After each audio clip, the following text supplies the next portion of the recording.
Today we're going to start off by creating our numeric vector that we will call quantity. We're going to use the sample function to generate the 500 integers at random between the numbers 5 and 25. Our replace equal true argument allows the numbers to repeat, and then we use our sort to arrange them from smallest to largest. Index tells the code which value or record that we're going to start off with to look at for our while loop.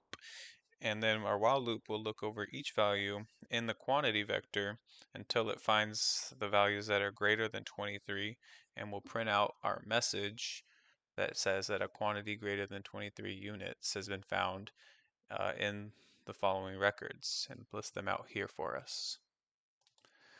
We have to use the index +1 to tell our code here to move on to the next record after it's viewed the one before it and the one before that until it's reached all 500 records. Our next section uses the for loop to identify quantities that are less than 8, and then it will print out our message here saying the record number which the value less than 8 was found in. For our for loop, we don't need to use the +1 index because RStudio already knows to move on to the next item for us.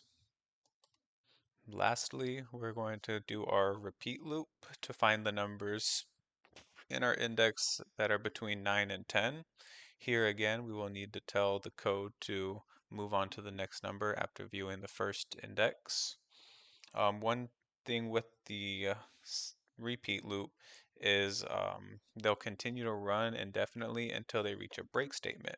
So here we need to increment our indexes and add a break at the end of the loop after it's done evaluating all 500 rows. We then have it print out our statement saying the record row number which the values between 9 and 10 units have been found.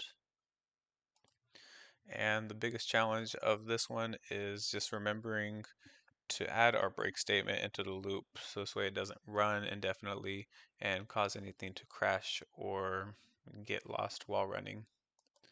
When setting up this code, I had learned that it was better to use the length quantity to return the number elements of our values from our quantity that we had set up initially.